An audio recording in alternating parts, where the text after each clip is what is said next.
Assalamualaikum warahmatullahi wabarakatuh. Alhamdulillahirrahmanirrahim. Allahumma sholli ala sayyidina Muhammad. Alhamdulillah.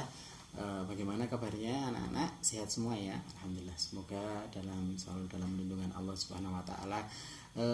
Pada kesempatan kali ini Ustaz akan membahas ringkasan materi terkait dengan muatan pelajaran bahasa Indonesia. Nanti kita akan mengkaji beberapa hal yang sudah dibahas, sudah kita lakukan dan sudah kita praktekkan di pembelajaran di tema ke-7 ini. Yang pertama adalah terkait dengan pola kalimat. Pola kalimat seperti kemarin kita sudah pelajari, ada beberapa jenis pola kalimat. Namun sebelumnya kita akan mengenal dulu apa itu unsur-unsur pembentuk kalimat. Yang pertama kemarin kita sudah belajar tentang apa itu subjek. Ya, subjek itu adalah kalau secara mudahnya adalah pelakunya gitu ya, atau orang yang melakukan pekerjaan. Misalnya biasanya orang atau benda yang kemudian melakukan pekerjaan. Nah, kemudian unsur yang kedua adalah predikat. Predikat ini berfungsi untuk menyatakan kegiatan atau yang dilakukan oleh subjek. Misalnya kata kerja ya, baik itu misalnya memakan, lari, atau banyak sekali contohnya, bernyanyi dan sebagainya yang bisa kita gunakan sebagai predikat ini. Kemudian unsur yang ketiga adalah objek. Objek ini berfungsi untuk menyatakan korban atau pihak yang dikenai tindakan atau pekerjaan oleh subjeknya. Jadi kalau ini yang harus yang kita pelajari dulu, yang pertama kemarin kita sudah pelajari adalah subjek. Subjek itu kalau secara mudahnya kita pahami adalah sebagai pelaku pekerjaan. Kemudian ada predikat. Predikat ini adalah pekerjaannya. Kemudian yang kedua adalah objek. Objek ini adalah orang atau benda atau apapun yang dikerjai pekerjaan. Kalau kita misalnya memberi contoh, Budi membersihkan ruangan, maka Budi itu sebagai subjek. Kita bisa bertanya, siapa yang membersihkan ruangan? Maka kita akan dapati Budi. Kemudian apa yang dilakukan Budi?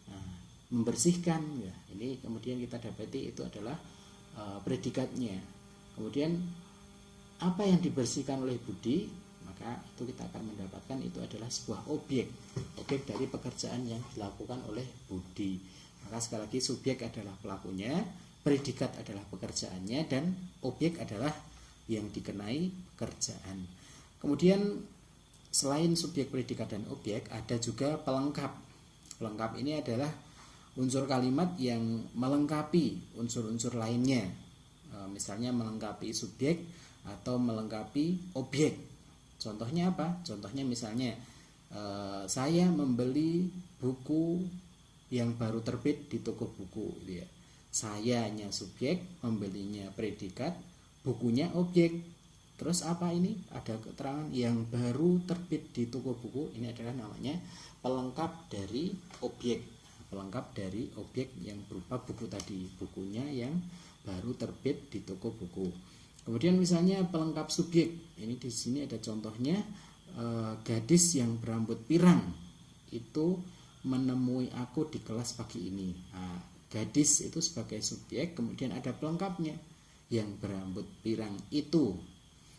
Apa yang dilakukan atau predikannya adalah menemui, objeknya aku. Kemudian ada di kelas pagi ini adalah keterangan tempat dan keterangan waktu. Kemudian unsur yang kelima adalah keterangan. Keterangan ini berfungsi sebagai penambah keterangan pada sebuah kalimat. Unsur keterangan ini biasanya diletakkan bisa di depan atau di belakang kalimat.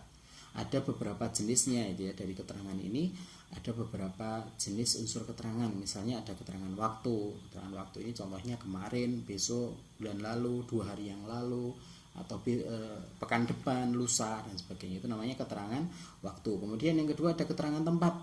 Keterangan tempat itu misalnya di sana, di sini, di rumah, di toko, di kelas, di ruangan, dan sebagainya. Kemudian ada keterangan cara. Keterangan cara ini dengan cepat, dengan hati-hati, dengan keras gitu ya. Budi memukul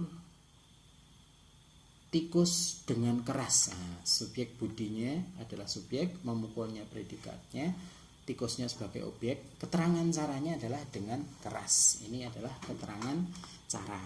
Kemudian ada juga keterangan alat. Keterangan alat ini misalnya Pak Tani mencangkul mencangkul sawah dengan cangkul. Pak Taninya sebagai subjek, mencangkulnya predikat, kemudian sawahnya sebagai objek, kemudian dengan cangkul ini adalah keterangan alat namanya. Keterangan alat itu adalah alat yang digunakan oleh subjek tadi. Kemudian ada keterangan tujuan. Keterangan tujuan ini misalnya Doni belajar matematika supaya menang olimpiade misalnya itu. Doninya subjek, belajarnya predikat, matematikanya objek. Supaya menang ini adalah keterangan tujuan. Kemudian ada keterangan yang satu lagi adalah keterangan penyerta. Keterangan penyerta. Penyerta ini bersama, misalnya bersama ayah, bersama ibu, dengan ayah ya. Adi datang ke rumahku, Adi subjek, datang predikat, ke rumahku objek. Kemudian ada misalnya bersama ayah, itu namanya keterangan penyerta. Itu unsur-unsur kalimat yang harus kita pahami. Sekali lagi ada subjek, predikat, objek, pelengkap, dan keterangan. Kemudian dari unsur-unsur kalimat itu bisa kita buat pola kalimat. Kita buat kalimat dari unsur-unsur kalimat tadi. Pola yang paling sederhana adalah yang ini. Yang pertama, subjek predikat. Subjek predikat. Misalnya Andi mengaji, Andi membaca Al-Quran, ayah mendengarkan ayah Andi mengaji gitu ya, subjek dan predikat. Kemudian ini yang pola yang pertama ya, ada subjeknya, kemudian ada predikatnya. Siapa yang melakukan? Andi, subjeknya. Kemudian apa yang dilakukan? Mengaji. Ya, ini sudah subjek dan predikat. Misalnya Budi berlari dan sebagainya. Ini dicontoh di sini ada juga. Kemudian berikutnya ada subjek, predikat, dan objek. Ada 3 ini yang unsur kalimat yang digunakan. Ada subjek, ada predikat, ada objek. Nah, ini contohnya apa? Contohnya ibu menyiram tanaman. Ibunya sebagai subjek, menyiramnya predikat, tanamannya objek.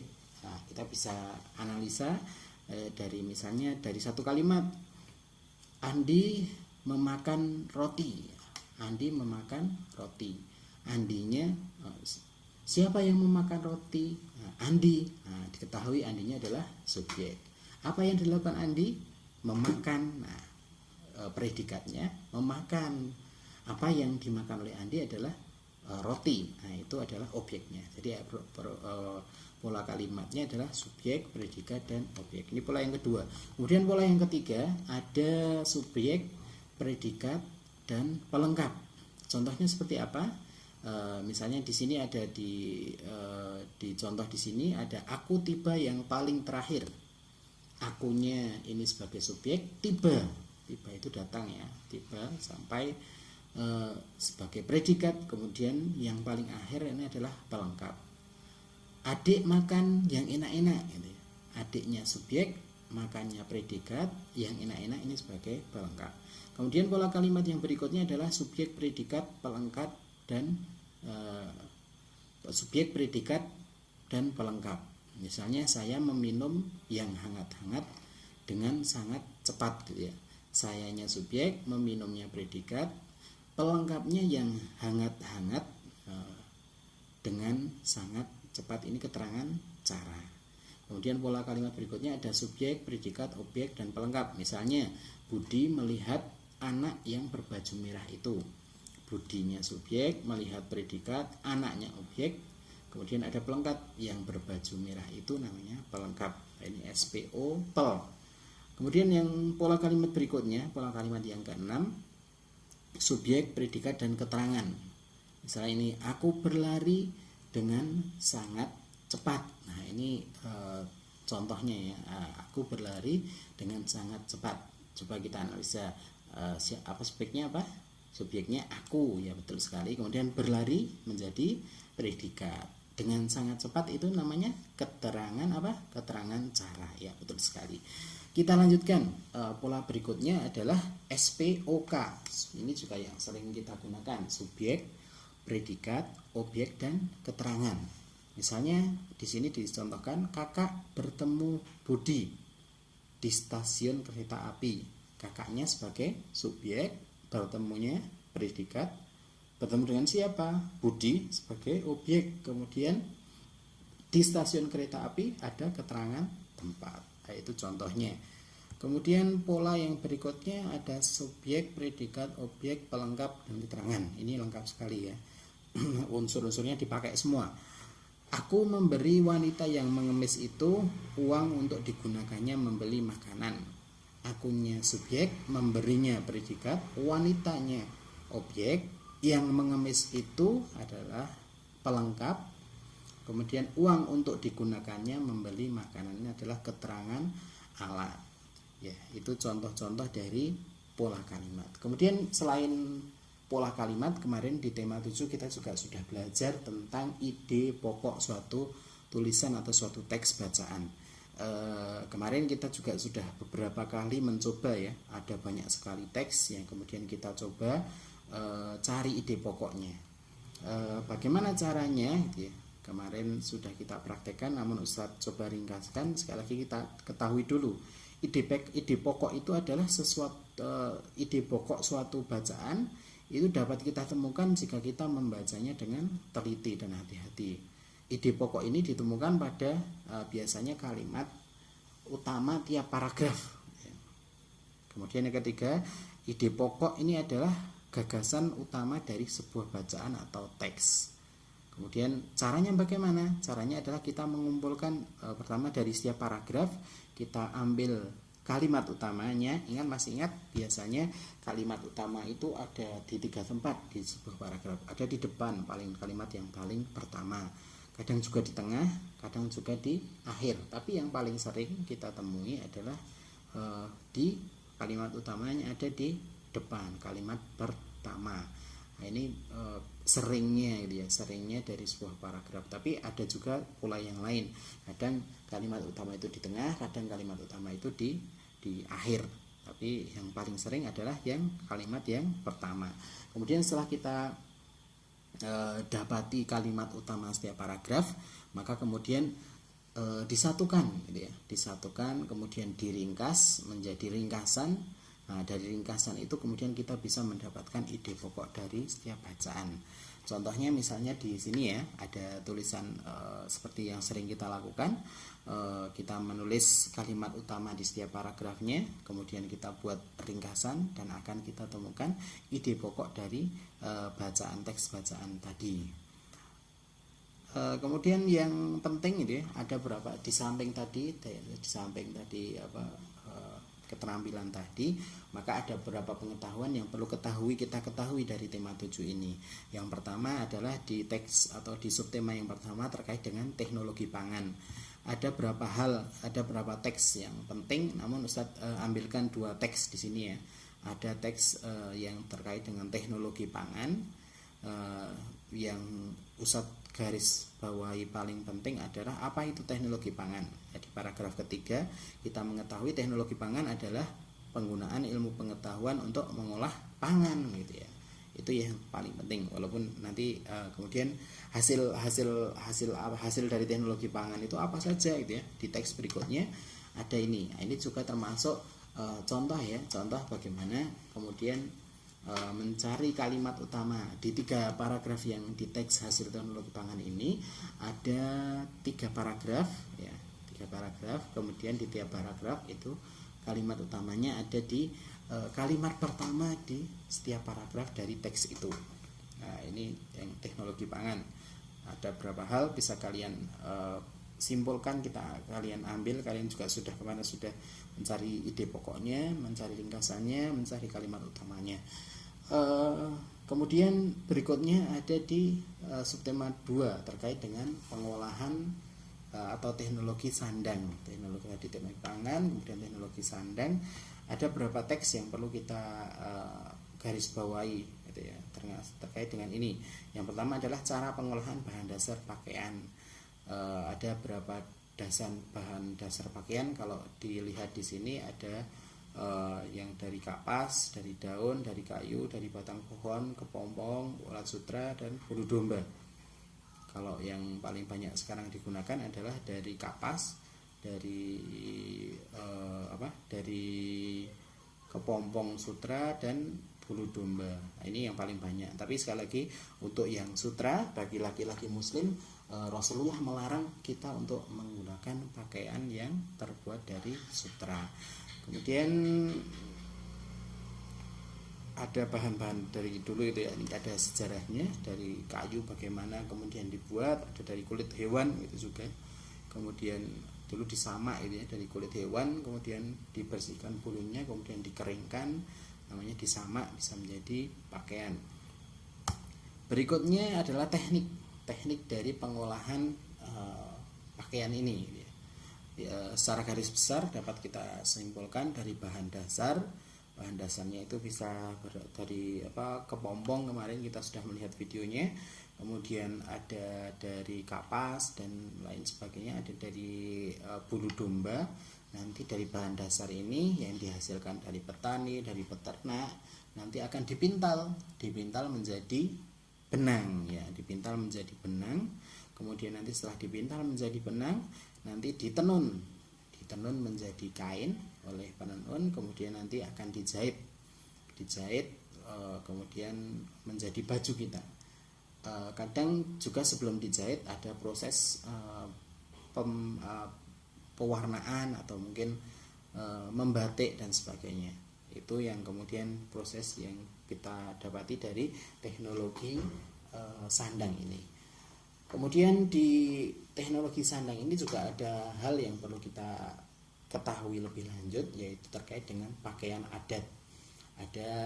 Indonesia ini adalah negara yang sangat luas, memiliki banyak sekali kain adat atau pakaian adat. Yang paling terkenal adalah batik gitu ya. Di sini di teks ini juga bisa kita baca kain adat Indonesia, dan kain ini sudah sangat terkenal dan di seluruh dunia itu. Ada beberapa kain yang kita nanti akan bahas, namun yang paling terkenal adalah batik. Batik ini bahkan di tanggal 2 Oktober itu ditentukan sebagai Hari Batik Nasional. Nah, ini silahkan kamu baca lagi di buku teks ini terkait dengan kain adat Indonesia. Ada beberapa kain nanti yang terkenal dari Indonesia, kain tradisional. Namun di sini Ustaz akan memberikan 10 gitu ya, atau 10 kain tradisional yang khas Indonesia. Yang pertama adalah ini batik.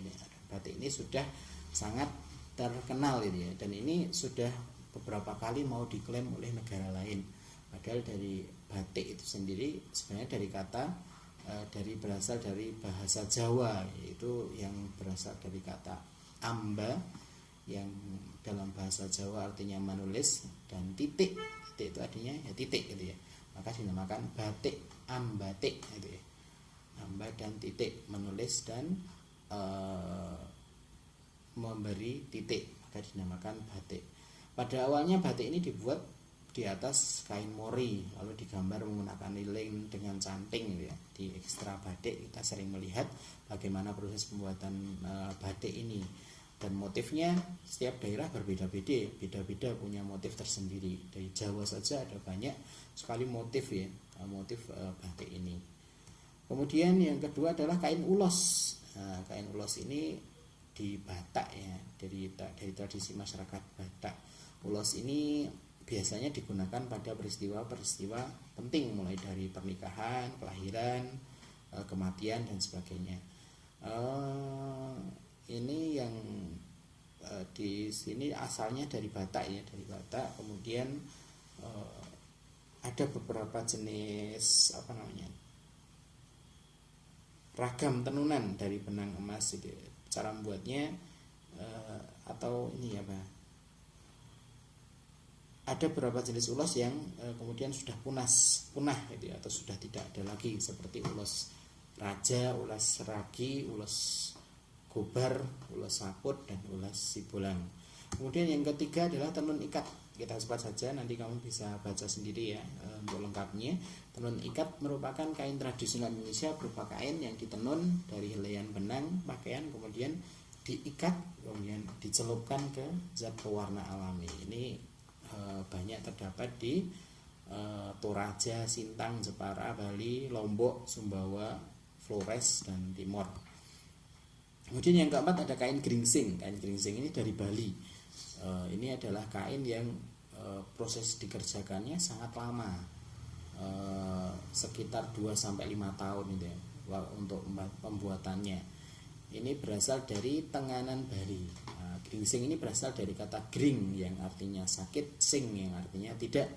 Maknanya orang-orang Bali menganggap kain ini sebagai penolak bala. Ya, kalau kita seorang muslim nggak boleh ya menganggap suatu benda itu penolak bala. Misalnya ada kain itu sebagai penolak bala, itu dalam akidah kita nggak boleh bahwa segala sesuatu itu Allah yang kemudian mengatur segalanya. Tidak kemudian ada benda yang bisa misalnya tolak hujan, tolak sakit, dan sebagainya. Kalau obat itu ya bisa memberi kesembuhan, tapi sekali lagi yang memberi kesembuhan bukan obatnya itu ya. Obatnya hanyalah sebagai cara seorang manusia untuk berusaha, karena yang memberi sakit dan memberi kesembuhan pada akhirnya adalah Allah Subhanahu wa taala. Ini di Bali dipercayai menjadi penolak sakit. Kemudian ini dari dulu adalah berawal dari Dewa Indra. Dewa Indra itu dewanya orang Hindu yang kagum pada keindahan langit di malam hari. Jadi dewanya kagum pada keindahan langit di malam hari. Kemudian Dewa Indra mengajarkan para wanita Bali Tanganan untuk menguasai teknik menenun kain geringsing yang melukiskan dan mengabadikan keindahan bintang, bulan, dan hamparan langitnya. Kemudian yang kelima adalah songket. Songket ini kain khas dari Melayu dan Minangkabau yang tergolong keluarga tenun brokat. Songket ini ditenun menggunakan tangan dengan benang emas dan perak. Kata songket berasal dari sungkit dalam bahasa Melayu, artinya mengaitkan. Sesuai dengan metode yang buatannya, yaitu sejumput kain kemudian diselipkan benang-benang emas. Ini dinamakan songket. Kemudian berikutnya adalah kain sasirangan. Sasirangan ini kain tradisional dari Banjar, Kalimantan, suku Banjar, Kalimantan Selatan. Berasal dari kata sirang. Sirang ini artinya diikat atau dijahit dengan tangan yang ditarik benangnya atau dijeljur. Kita kemarin sudah belajar teknik menjahit jeljur. Kemudian di saat ini ada sekitar 30 motif kain sasirangan ini di sana, di Kalimantan Selatan sana. Kemudian ada kain tapis. Kain tapis ini adalah kain tradisional masyarakat Lampung. Disulam kain berwarna gelap dari hasil pewarna alami, disulam dengan benang emas. Umumnya kain tapis ini memiliki motif yang zigzag atau piramida, kadang flora atau tanaman, kemudian atau fauna hewan. Ini yang ada di Lampung sana. Kemudian ada kain besurek. Kain besurek ini merupakan kain tradisional Indonesia yang berasal dari Bengkulu. Bersurat itu artinya bersurat atau bertuliskan. Maka di sana kadang ada tulisan-tulisan Arab gundul ya, sebagai motifnya itu Arab gundul yang berupa kaligrafi. Nah, ini salah satu bukti kebudayaan Islam sudah dari dulu sudah masuk ke Bengkulu, yang membedakan bersurat dengan batik Jawa gitu ya. Jadi walaupun demikian prosesnya pembuatan kain bersurat ini tidak berbeda dengan pembuatan kain batik Jawa. Untuk pewarnaan, kain bersurat pun memiliki warna yang lebih cerah dan lebih beragam, dan ininya nanti biasanya ada tulisan kaligrafinya. Ada huruf sa, kalau di sini ada sa, ada tasjid ya. Di sana ini adalah contoh motif kain besurek. Kemudian ada tenun Dayak dari suku Dayak. Biasanya wanita Dayak mengisi waktu luangnya dengan menenun. ini sudah sangat terkenal ya, gambarnya juga seperti ini kita bisa melihat. Kemudian sutra Bugis, ada kain sutra yang berasal dari Bugis, dari kokon ulat sutra. Kemarin kita sudah melihat video pembelajaran pembuatan kain sutra. Selain itu ya, selain tadi pada pakaian-pakaian tradisional, di subtema ini juga kita mengenal ada pakaian profesi. Apa itu pakaian profesi? Nah, ini di bacaan ini kita bisa melihat pakaian yang digunakan oleh profesi tertentu. Ada dokter misalnya, maka menggunakan pakaian tertentu. Polisi, pilot, pengacara itu memiliki pakaian-pakaian yang merupakan pakaian profesi. Ini di gambar kita bisa melihat ada perawat, ada dokter, ada pramugari, pilot, polisi, dan profesi kita sebagai pelajar juga itu memiliki pakaian profesi tersendiri. Kemudian apa manfaatnya menggunakan pakaian profesi? Ada beberapa hal yang menjadi manfaat. Yang pertama adalah bisa meningkatkan motivasi kerja orang ya. Kemudian meningkatkan efisiensi kerja. Kemudian ada menumbuhkan kenyamanan.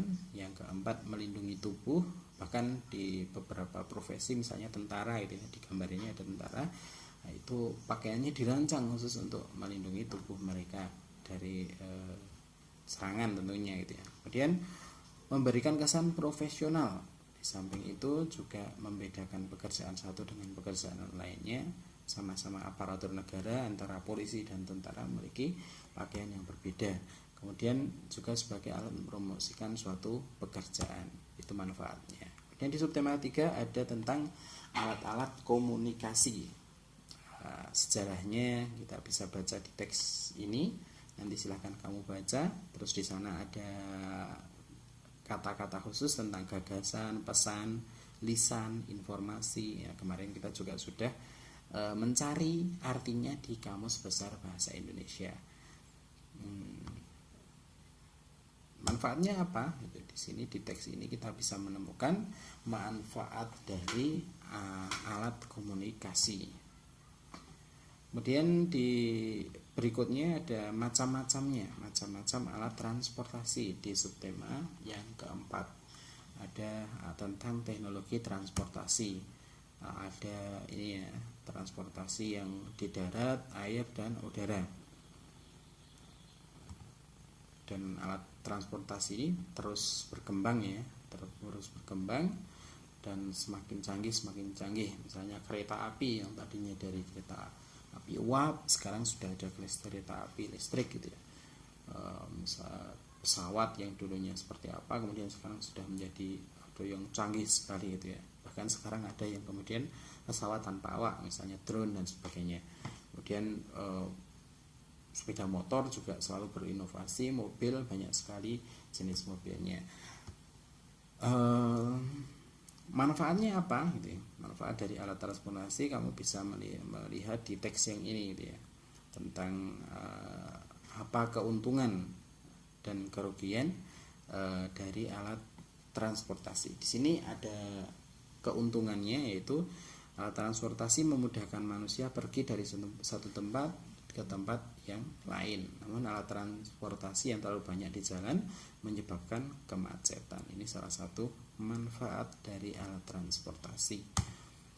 Kemudian di samping alat transportasi yang umum, kita juga di sini ada di pembelajaran terakhir itu ada tentang alat transportasi khusus, di mana di sana ada ini ya, contohnya ya, ada truk yang khusus untuk kemudian mengangkat barang, ada ambulan yang mobil ini secara khusus dan memiliki, ada ambulan dan pemadam kebakaran ini punya lampu sirine ya, untuk memberi kode atau memberi tahu bahwa misalnya ada kebakaran, maka mobil pemadam kebakaran itu ada lampu sirinenya yang memberitahukan adalah agar pengguna jalan minggir karena akan dalam situasi darurat. Begitu juga misalnya di ambulan ada sirinenya juga.